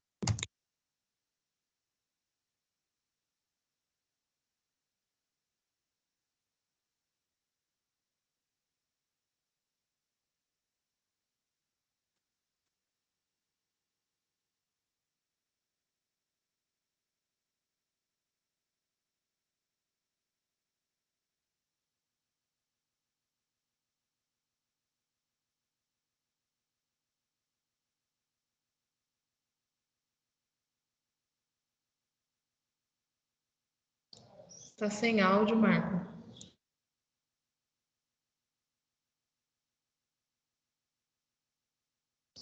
Não está saindo. Perdão, acho que... perdão. Agora estão ouvindo? Sim. Tá, perdão. Deixa eu voltar aqui. Tá. Essa parte acho que já foi.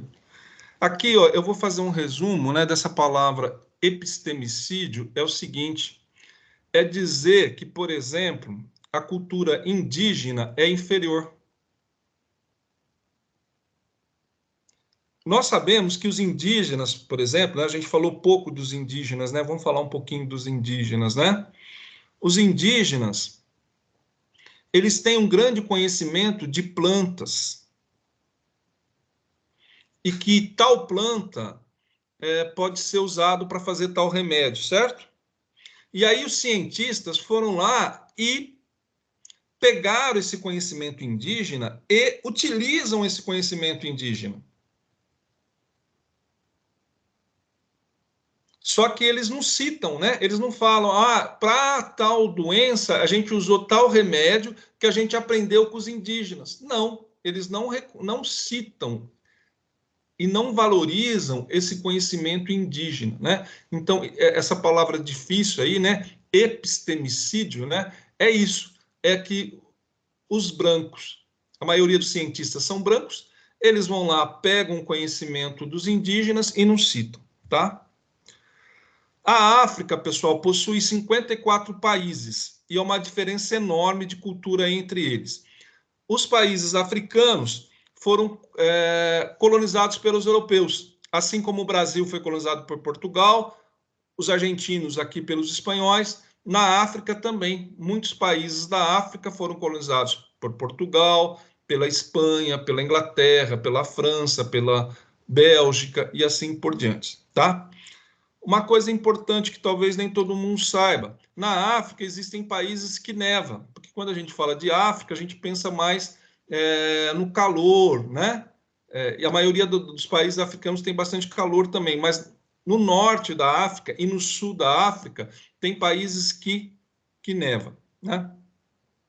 E aí eu trouxe um mapa da África, né? Que teve aquela primeira pergunta minha, né? Que algumas de vocês falaram, né? Então, dá uma olhada no mapa da África aí.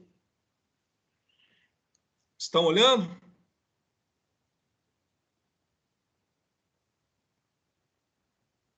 Então, são 54 países, né?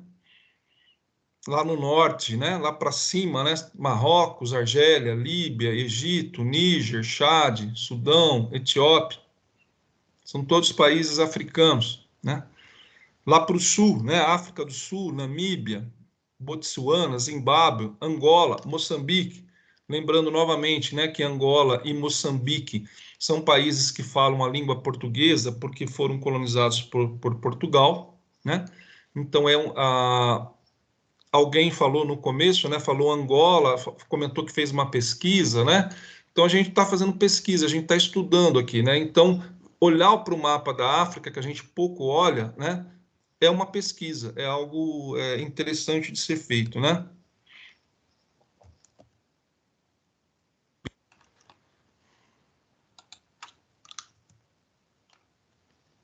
Essa parte aqui, essa é uma foto do Nelson Mandela, que foi um líder da África do Sul que combateu o apartheid, né? O apartheid é um período que na África do Sul uma minoria branca que governava, né? E era um racismo muito explícito, né? Ônibus para branco, ônibus para negros, escolas para brancos, escolas para negros, né? E esse Nelson Mandela ficou 27 anos preso e depois que ele saiu, ele se tornou presidente da África do Sul, né? Ele é bem famoso, né? Aí um outro mapa da África, que dividindo a parte verde é a África do Norte e a parte laranja é a África subsaariana, né? Porque no norte da África aí tem o famoso deserto do Saara, que é imenso, né? Então você tem aí nesse mapa, a grosso modo, a gente vai dizer a África acima do Saara, o verde, né? E abaixo do Saara, né? A parte laranja, né? E aí, para a gente ir terminando, pessoal, esse quadro é um quadro de 1895. Vocês estão vendo esse quadro, pessoal? Sim ou não?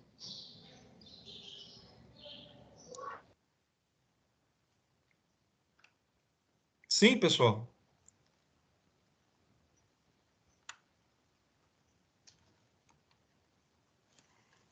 Quem conseguiria interpretar esse quadro aí? O que esse quadro está querendo dizer? 1895 foi feito ele. O que ele está querendo dizer?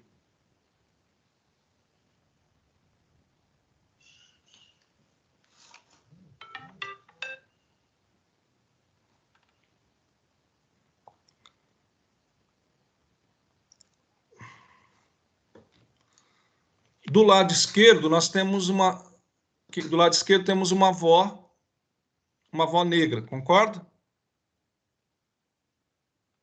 Vocês estão me ouvindo, pessoal? Sim, sim. Sim, tá. Né? Do lado esquerdo, nós temos uma avó negra. A mulher no centro do quadro é uma mulher parda, né? E o nenê que nasceu, né, ele é mais branco, né? Então, esse quadro mostra o desejo de embranquecimento que existia há 120 anos atrás, né? Tem uma palavra chamada eugenia, que era a ciência dizendo que os brancos eram superiores e os brancos eram melhores. E eles queriam embranquecer o povo brasileiro, porque daí sim o Brasil seria um povo desenvolvido, né? Uma mentalidade furada, errada, mas que era forte, né? E aí esse quadro mostra isso, né? a ideia de embranquecer.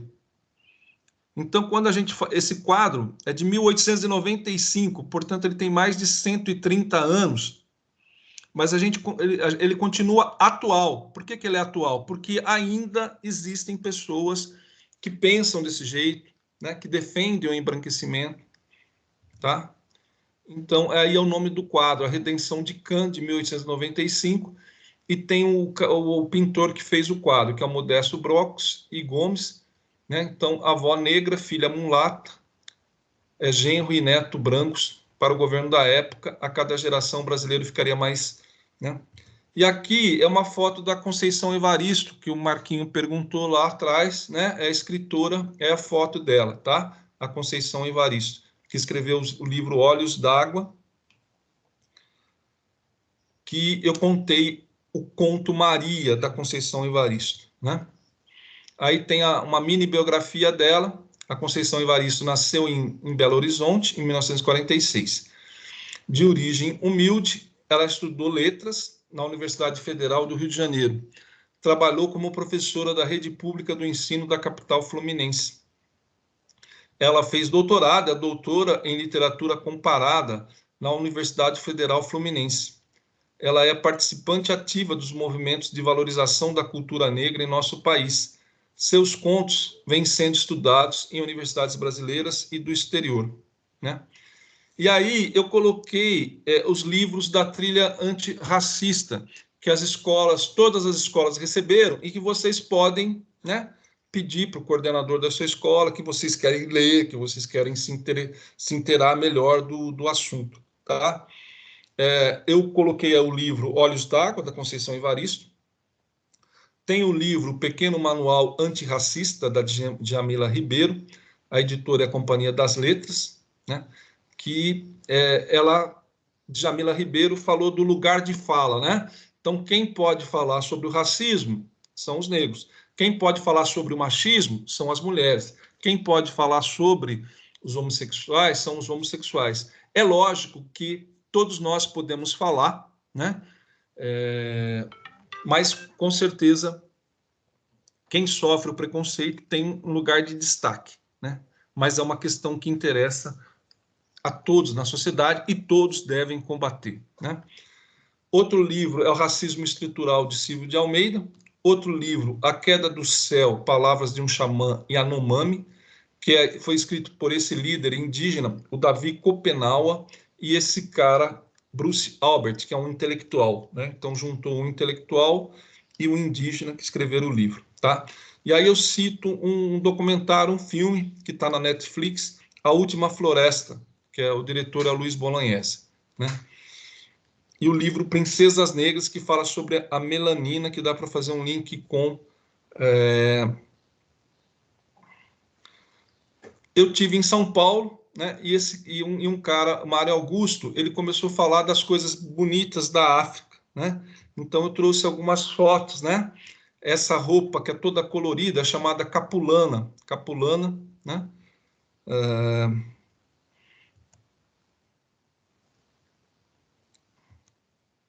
E aí eu coloquei algumas fotos de cidades africanas, né? Para mostrar a beleza de cidades africanas, né? Essa cidade, a cidade de Djibouti, é um país chamado República do Djibouti, né?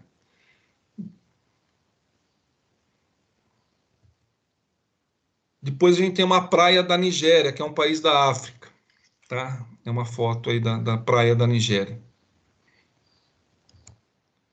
Depois a gente tem uma foto de Lagos, que é uma maior cidade da Nigéria. Aí é o centro dessa cidade chamada Lagos, que fica na Nigéria.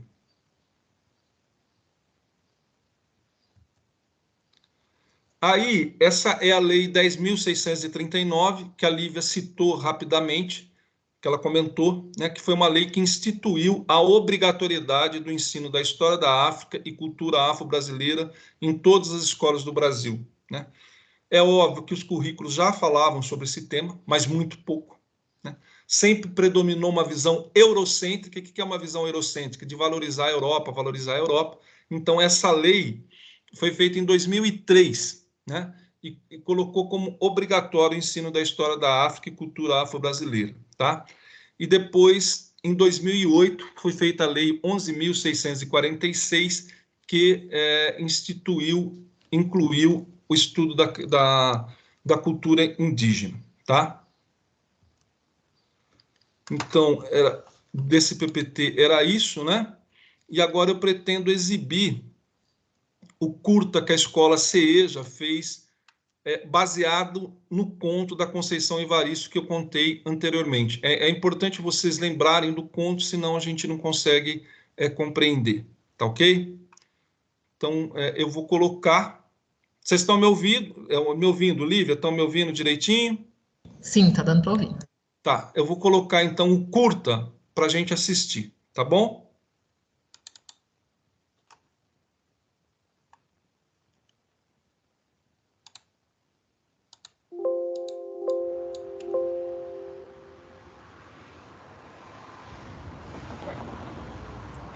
Aí na escola, aí na Coab, aqui no Botucatu.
Notícia de última hora.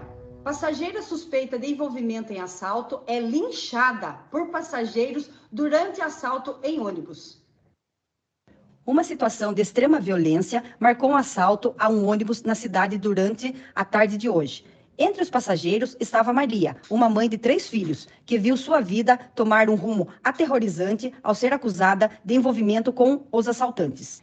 Em meio ao caos, um passageiro que estava a bordo conseguiu gravar a imagem do assalto.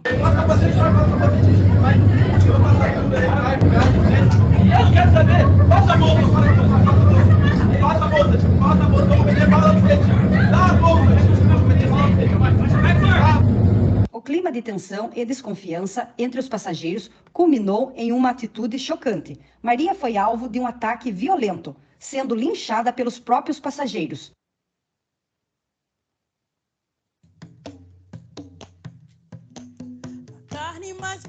Eu fui contratada para ser cozinheira e a minha patroa me pedia de me alimentar da própria comida que eu fazia.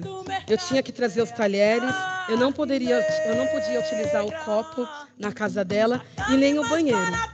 Na casa dela tinha o banheiro para as domésticas, mas teve um dia que esse banheiro estava quebrado e ali eu fiquei 9 horas sem poder utilizar o banheiro. Isso, uma pessoa que sempre falava que eu era tratada como se fosse da família.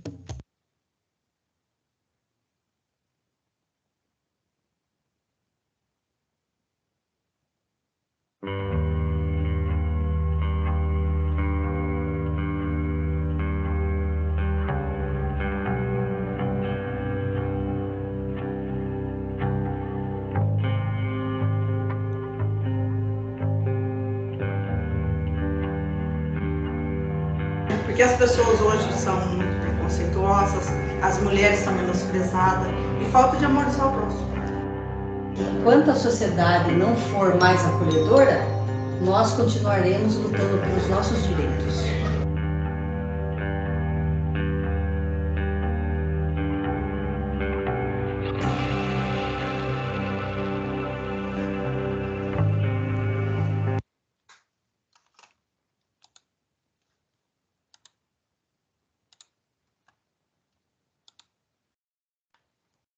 Bom, deu para assistir o curta, pessoal? Conseguiram assistir? Ficou bom? Como que foi?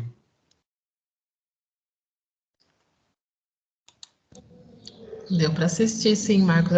Teve alguns momentos que davam uma travadinha no vídeo, mas deu para assistir tudo, sim. Uhum. Ah, tá, que legal.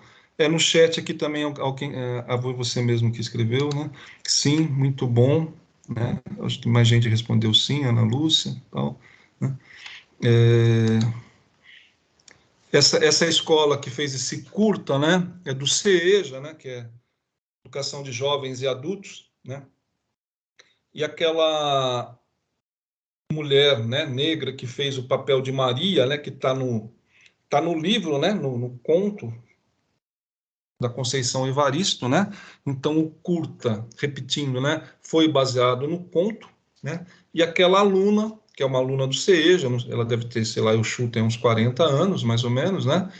Ela que fez o papel da Maria, né, a protagonista, né?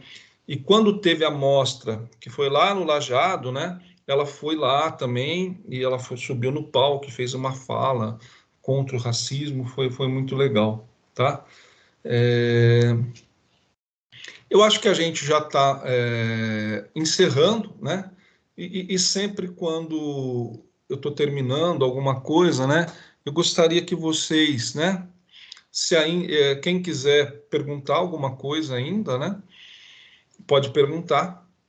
E eu queria uma avaliação, né? O que vocês acharam dessa atividade que a gente fez, né? Óbvio que se a gente pudesse fazer presencial seria melhor, quem sabe, né? Um dia a gente possa fazer no presencial, né? Para a gente se ver, né? Eu acho que a interação fica melhor, né? Mas, de qualquer maneira, eu achei que eu gostei, eu estou gostando, né? De estar aqui com vocês, eu estou gostando de participar, né? E eu queria, então, que vocês me falassem, né? O que vocês acharam, né? Se teve aspectos positivos, quais foram? Se teve aspectos negativos, quais foram? Sugestões que vocês queiram fazer para futuras formações, né? Ou seja, eu queria um pouco a opinião de vocês a respeito do que a gente trabalhou aqui, né? Quem que poderia falar um pouco para a gente aí?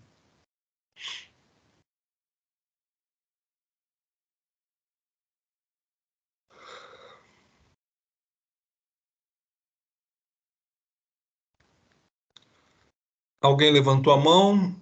Da Escola Valentim do Amaral. Fazendo um favor, pode falar.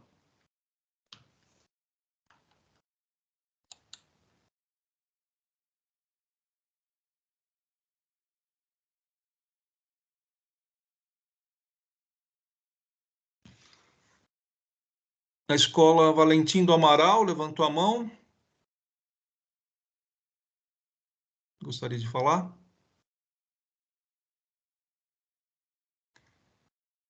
Enquanto isso, alguém escreveu no chat. Foi ótimo, muito informativo. Se poderia nos enviar os slides. Posso sim. Eu estou momentaneamente no grupo do WhatsApp, né, de vocês, né? Aí eu vou mandar, então, o PPT que eu fiz. Aí a Lívia também, se quiser mandar, ela pode mandar o dela também, né? E o curta está no YouTube, no site da Diretoria de Ensino, tá? Aí eu vou escrever lá no grupo qual é o caminho para vocês terem acesso a esse curta e todos os outros curtas, se vocês quiserem assistir, né? Quem gostaria de falar agora?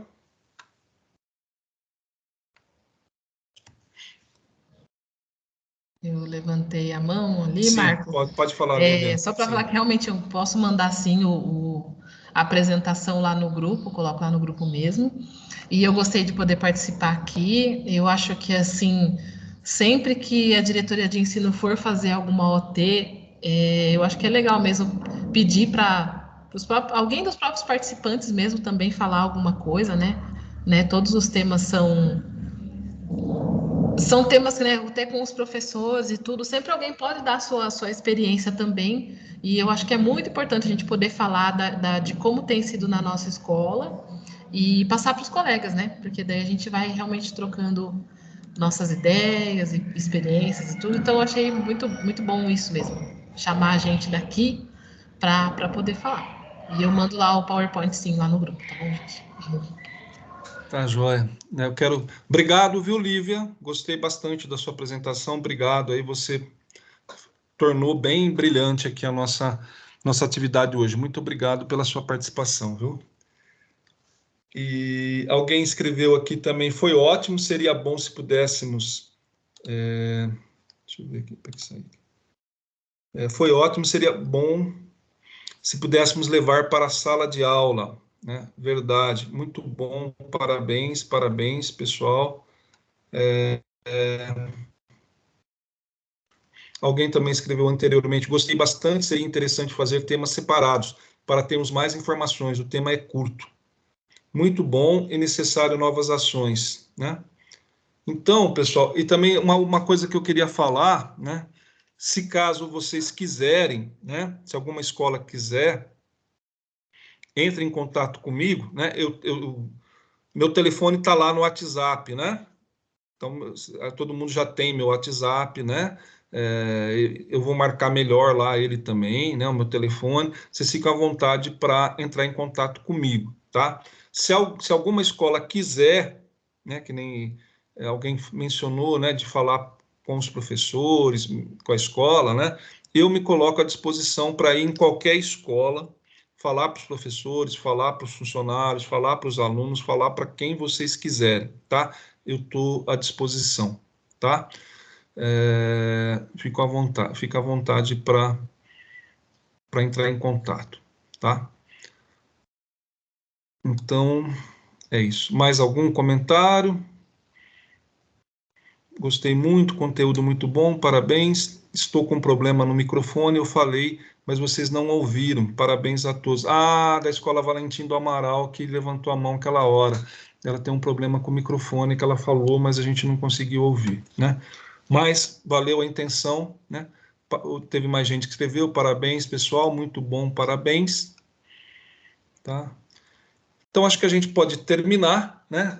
Muito obrigado pela participação de vocês, fiquei contente de fazer, estou à disposição, obrigado, Lívia, obrigado a todos vocês que participaram, muito obrigado pela participação, muito obrigado pela atenção de vocês, né? E a gente vai se falando, tá? Boa sexta-feira e bom final de semana para vocês. Obrigada, Marco. Tchau, tchau, pessoal. Tchau, tchau.